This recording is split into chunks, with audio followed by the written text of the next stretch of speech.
తెలుగు చలనచిత్ర పరిశ్రమలో పవర్ స్టార్గా ఎదిగి రాజకీయాల్లో కూడా పవర్ తెచ్చుకున్న పవన్ కళ్యాణ్ గారు ఆంధ్రప్రదేశ్ ఉప ముఖ్యమంత్రిగా గణనీయమైన రాజకీయ పాత్రలో విజయవంతంగా మారారు.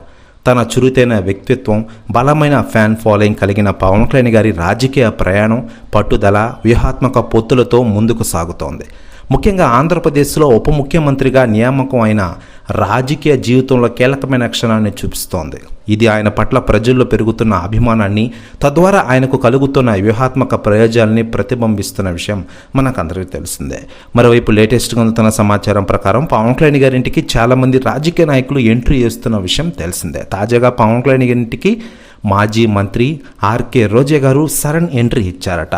అది డిప్యూటీ సీఎం గారు పర్మిషన్ ఇవ్వలేదని తెలుస్తోంది. దీంతో షాక్ అయ్యారట ఆర్కే రోజా గారు. ప్రస్తుతం న్యూస్ కూడా తెగ వైరల్ అవుతోంది టోటల్ తెలుగు ఇండస్ట్రీలో మరియు ఆంధ్రప్రదేశ్ రాష్ట్ర రాజకీయాల్లో. మరోవైపు పవన్ కళ్యాణ్ గారు 2008లోనే తన అన్నయ్య చిరంజీవి గారు స్థాపించిన ప్రజారాజ్యం పార్టీ యువజన విభాగం అధ్యక్షుడిగా రాజకీయాలకు ప్రవేశించిన విషయం తెలిసిందే. 2014లో ఆయన ఆంధ్రప్రదేశ్కు కొత్త నాయకత్వ తరంగాన్ని తీసుకురావాలనే లక్ష్యంతో జనసేన పార్టీని స్థాపించారు. 2019 ఎన్నికల్లో పేలవైన ప్రదర్శనతో ప్రారంభ ఎదుగుదల ఎదుర్కొన్నప్పటికీ పవన్ కళ్యాణ్ గారి పట్టుదల, వ్యూహాత్మక ఎత్తుగడలు ఫలించాయి.